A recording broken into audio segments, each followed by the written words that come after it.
Assalamualaikum warahmatullahi wabarakatuh. Selamat datang wahai jiwa-jiwa yang sedang mencari arah. Semoga yang mendengarkan ini diberikan kelapangan dada dan dibukakan pintu-pintu kemudahan olehnya. Hari ini izinkan kami menyampaikan sesuatu yang mungkin tidak akan kamu temukan di buku pelajaran sekolah. Karena ini bukan teori tentang dunia, tapi rahasia diam-diam yang bisa mengubah hidupmu. Bukan karena kamu menjadi orang lain, tapi karena kamu mulai kembali menjadi dirimu yang sejati. Saudaraku, pernahkah kamu merasa bahwa hidup ini seperti berputar-putar? Kamu bekerja keras, berdoa, berusaha, tapi seolah-olah nasib tak kunjung berubah. Seperti ada tembok tak kasat mata yang menahanmu. Pernahkah kamu merasa mungkin masalahnya bukan di luar, tapi ada sesuatu yang terlupa di dalam? Hari ini, kita tidak bicara tentang nasib sebagai sesuatu yang sudah ditulis mati. Karena dalam pandangan Rumi dan para Sufi, nasib bukanlah garis lurus yang tak bisa dibelokkan.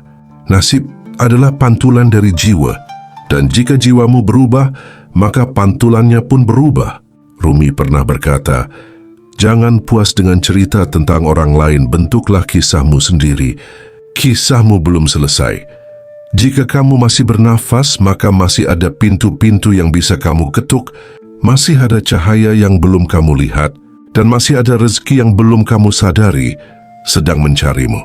Kita sering mengira bahwa yang mengubah nasib adalah hal besar, seperti mendapat pekerjaan baru, menang undian, bertemu orang penting. Padahal nasib yang paling dalam justru berubah karena hal-hal kecil, hal yang diam-diam tapi sangat menentukan. Perubahan sejati terjadi ketika tidak ada yang melihat, ketika kamu menangis sendirian dan memilih untuk tidak menyerah, ketika kamu kecewa tapi tetap memilih bersyukur, ketika kamu bisa membalas tapi memilih diam.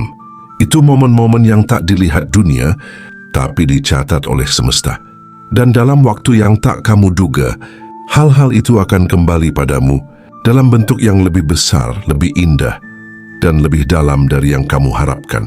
Malam yang gelap tak akan bertahan selamanya, asal kamu tidak memadamkan cahaya kecil dalam dirimu. Jadi, sebelum kita masuk ke 7 hal yang bisa diam-diam mengubah nasibmu, mari siapkan hati, tenangkan pikiran, ambil nafas panjang, dan izinkan dirimu percaya sekali lagi bahwa hidupmu bisa berubah.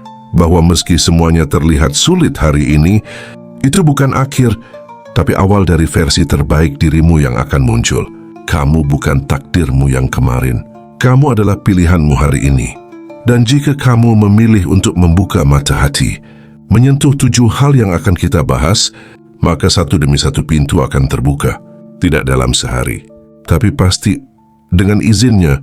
Karena dalam ajaran para Sufi, Tuhan tidak mengubah nasib manusia secara tiba-tiba, tapi melalui proses jiwa yang kembali sadar, jiwa yang kembali berserah, dan jiwa yang kembali mengingat bahwa ia datang dari cahaya dan akan pulang kepada cahaya. Jangan buru-buru pergi, dengarkan sampai akhir, karena bisa jadi ada satu bagian yang selama ini tak kamu sadari, tapi justru itulah yang bisa mengubah cara pandangmu, membuka hatimu, dan perlahan mengubah hidup serta nasibmu selamanya. Mari kita mulai perjalanan ini. 7 hal yang mungkin selama ini kamu anggap sepele, tapi ternyata memegang kunci nasibmu. Bukan hanya nasib finansial, tapi juga nasib batin, cinta, dan hidupmu secara utuh. Siap membuka satu persatu? Mari kita mulai dari yang pertama, niat yang tersembunyi. Kadang seseorang telah berusaha sekuat tenaga, telah bekerja pagi hingga larut malam, namun rezeki seakan menjauh dan nasib seperti membeku. Mengapa? Karena dalam pandangan para Sufi, yang lebih penting dari kerja keras adalah kejernihan niat. Bukan seberapa banyak keringat yang keluar, tapi seberapa dalam tujuan dari gerakan itu. Niat adalah akar dari semua perbuatan. Ia seperti benih dalam tanah. Bila benihnya busuk, tak peduli seberapa rajin menyiram, yang tumbuh tetap akan miring, bengkok atau bahkan layu. Ada yang terlihat sibuk mencari uang, tapi niatnya bukan untuk memberi manfaat, melainkan untuk bersaing, menunjukkan kehebatan atau sekadar menambal luka batin. Dan ada pula yang diam-diam bekerja dengan hati yang tenang, dengan niat memberi dan menghidupi, tanpa banyak pamer atau ambisi, dan justru pintu-pintu rezeki terbuka baginya dari arah yang tak disangka. Niat itu halus. Ia tak terdengar di telinga manusia, tapi nyaring di hadapan Tuhan. Dan Rumi berkata, Tuhan melihat hati bukan tampilan, melihat maksud bukan hasil. Jadi sebelum mengubah hidup, mungkin yang perlu diubah terlebih dulu adalah niat di dalam batin.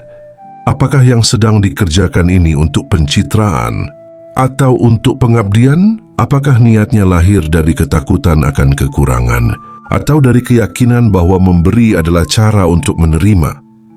Nasib tidak berubah hanya karena seseorang sibuk, tapi karena ia tahu kemana dan untuk apa ia bergerak. Dan ketika niat itu mulai jernih, alam akan bergerak, rezeki akan mendekat, dan langkah-langkah kecilmu akan menjadi bagian dari takdir baru yang ditulis ulang olehnya. Kedua, bagaimana cara merespons ujian? Badai tak datang untuk menghancurkanmu, tapi untuk menunjukkan kekuatan yang selama ini tersembunyi. Setiap jiwa pernah jatuh, setiap manusia pernah merasa kehilangan arah, dan tidak ada satu pun jalan perubahan nasib yang bebas dari ujian. Ujian adalah bagian dari cinta Tuhan, bukan sebagai hukuman, tapi sebagai panggilan untuk kembali melihat ke dalam. Dalam Sufism, cara kita merespons ujian lebih penting dari ujian itu sendiri, karena dua orang bisa mengalami kehilangan yang sama. Tapi satu menjadi pahit dan membenci takdir, yang satu lagi menjadi kuat dan jernih dalam menerima hidup. Apa yang membedakan keduanya? Yaitu respon batin. Rumi berkata, kesedihanmu adalah pesan, dengarkan ia maka kamu akan dibimbing. Ketika hidup menamparmu, bukan untuk menjatuhkanmu, tapi untuk menyadarkanmu dari tidur panjang. Karena seringkali, perubahan nasib terjadi bukan ketika hidup berjalan lancar, melainkan ketika hidup mengguncang. Ketika dunia yang kamu bangun hancur, dan kamu terpaksa membangunnya kembali. Kali ini dengan kesadaran. Jadi, jangan bertanya, mengapa ini terjadi padaku? Tapi tanyakan, apa yang ingin hidup ajarkan lewat ini? Bukan semua orang mampu merespons dengan tenang, tapi mereka yang bisa adalah mereka yang disiapkan untuk takdir yang lebih tinggi. Ujian adalah alat pemurni. Ia membakar ego, mematahkan ilusi, dan menyisakan dirimu yang paling murni. Dan hanya dengan versi murni itulah, kamu bisa masuk ke pintu nasib baru yang tidak bisa dibuka oleh kepalsuan. Ketiga, kebiasaan kecil yang konsisten. Langkah kecil yang jujur lebih baik dari lompatan besar tanpa arah. Banyak orang bermimpi hidupnya berubah secara drastis. Ingin kaya mendadak, ingin dikenal dalam semalam, ingin semua luka sembuh hanya dengan satu doa. Tapi hidup seperti bunga yang tumbuh tidak mekar sekaligus. Ia tumbuh perlahan, dalam diam, dalam sabar, dan dalam kebiasaan kecil yang terus dijaga. Para sufi tidak menilai seseorang dari berapa banyak yang ia capai hari ini, tapi dari apa yang ia lakukan secara konsisten, meski kecil, meski tak terlihat oleh siapa-siapa. Bangun lebih awal, membersihkan hati setiap pagi, memberi sedekah walau hanya 1.000, menjaga lidah dari keluhan, membaca satu baris hikmah setiap malam. Terdengar sepele, bukan? Tapi kebiasaan kecil adalah pola. Dan pola yang dijaga dengan kesadaran adalah jalan menuju takdir baru. Rumi pernah menulis, apa yang kamu ulang setiap hari akan membentukmu. Maka berhati-hatilah pada yang kau ulang. Jika setiap hari kita mengulang keluhan, mengulang rasa malas, mengulang pikiran negatif, maka hidup akan memantulkan itu kembali. Namun jika setiap hari kita menanam niat baik, menjaga lidah, memulai pagi dengan kesadaran, maka perlahan nasib pun akan ikut tertata. Perubahan besar tidak datang dari langkah besar, tetapi dari langkah kecil yang tidak pernah ditinggalkan. Kebiasaanmu hari ini adalah cetak biru hidupmu esok hari. Jangan remehkan satu tindakan baik yang kamu lakukan terus-menerus, karena disitulah keberlimpahan diam-diam sedang tumbuh. Jangan tunggu semangat untuk bertindak. Bertindaklah dengan lembut, dan semangat akan menyusul. Keempat, pergaulan dan energi orang di sekitarmu. Jangan berjalan dengan mereka yang mematikan cahaya dalam dirimu. Pernahkah kamu merasa bahwa setelah bertemu seseorang, hatimu justru jadi gelisah, bukan karena apa yang ia katakan, tapi karena energi yang ia bawa? Dalam dunia sufi, setiap manusia memancarkan frekuensi. Ada yang membuat hati terasa ringan, dan ada pula yang membuat langkah terasa berat. Dan tanpa disadari, siapa yang sering bersamamu akan membentuk jalan hidupmu. Jika setiap hari kamu berkumpul dengan orang-orang yang suka mengeluh, menghina orang lain, atau hanya bicara soal kekurangan dan ketakutan, lama-lama isi kepalamu pun akan serupa. Tapi jika kamu mulai dekat dengan mereka yang menjaga kata-kata, yang jujur, yang berani mendoakan saat kamu sedang jatuh, kamu akan pelan-pelan naik, bukan karena ditarik, tapi karena energi baik itu menular. Rumi berkata, jangan duduk di meja orang yang membakar harapan. Cari mereka yang menyalakan lentera, meski dirinya dalam kegelapan. Perubahan nasib bukan hanya soal apa yang kamu baca atau kerjakan, tapi juga siapa yang kamu izinkan mengisi ruang di sekitarmu. Jika kamu ingin takdirmu berubah, lihat siapa yang sedang kamu dengarkan hari ini. Karena apa yang kamu dengar terus-menerus akan menjadi isi pikiranmu, dan isi pikiranmu akan membentuk keputusan, dan keputusan akan membawa pada arah hidup. Maka tidak ada salahnya perlahan berpindah, bukan berarti sombong, tapi karena jiwamu sedang memanggil lingkungan baru yang lebih jernih, lebih sehat, lebih selaras dengan masa depan yang kamu inginkan. Jiwa yang ingin naik akan ditarik oleh jiwa-jiwa lain yang juga sedang mendaki. Kelima, kualitas hubunganmu dengan Tuhan. Tuhan tahu apa yang kau butuhkan, bahkan sebelum kau mengucapkannya. Tapi Dia ingin mendengar suaramu karena itulah bentuk cinta. Ada satu hubungan dalam hidup yang sering kita lupakan, terlalu sibuk membangun yang lain. Hubungan antara jiwa dan Tuhannya. Padahal, apapun yang ingin kita ubah di dunia ini, semua kembali pada izin dan ridha-Nya. Rezeki, kedamaian, kesehatan, peluang, semua itu hanyalah pantulan dari kedekatan. Dan dalam dunia sufi, nasib tidak berubah karena usaha semata, tetapi karena hati yang kembali terhubung dengan sumbernya. Banyak yang mencari uang, tapi lupa mendekati pemiliknya. Banyak yang mengejar keinginan, tapi hatinya kering dari doa. Lalu ketika yang dicari tak kunjung datang, ia merasa hidup tak adil.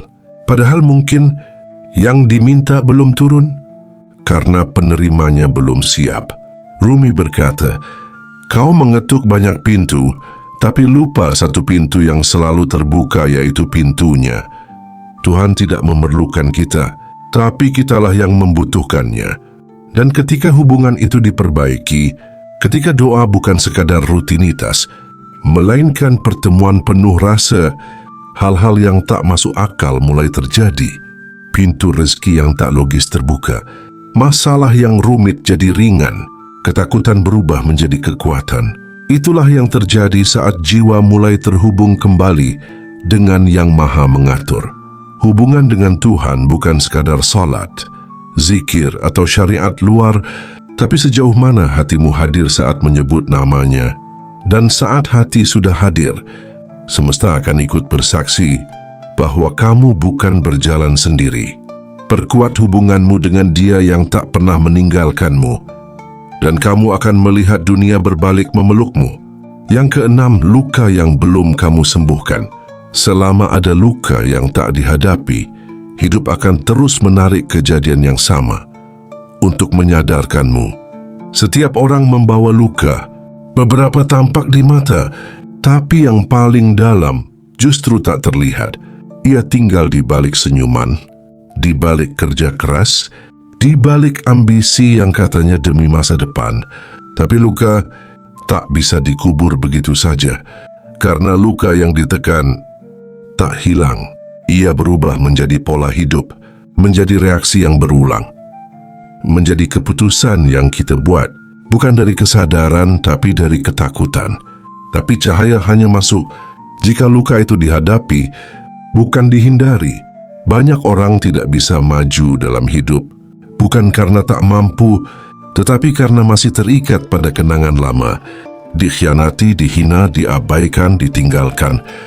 Dan luka itu diam-diam membisikkan halus, "Aku tidak pantas bahagia, aku tidak layak kaya, aku pasti gagal lagi." Nasib tidak akan berubah selama jiwa masih menolak untuk memeluk bagian dirinya yang terluka. Penyembuhan bukan tentang menghapus masa lalu, tapi tentang berdamai dengan kenangan itu tanpa lagi membiarkannya mengendalikan hidup. Maafkan dirimu yang dulu, peluk kecewamu, berikan ruang pada air matamu, karena dalam pandangan Sufi, air mata adalah wudhu untuk jiwa. Ketika kamu mulai menyembuhkan, energi baru masuk. Kamu tak lagi menarik kejadian yang sama. Kamu tak lagi memilih pasangan, pekerjaan atau keputusan dari luka, tapi dari kesadaran, dari cinta, dari jiwa yang sudah tidak ingin lari. Luka bukan penghalang takdir, tapi pintu yang menunggu untuk kamu buka dari dalam. Yang terakhir, keyakinan terhadap diri sendiri. Kau tak bisa menarik keajaiban jika tak percaya bahwa kau pantas menerimanya.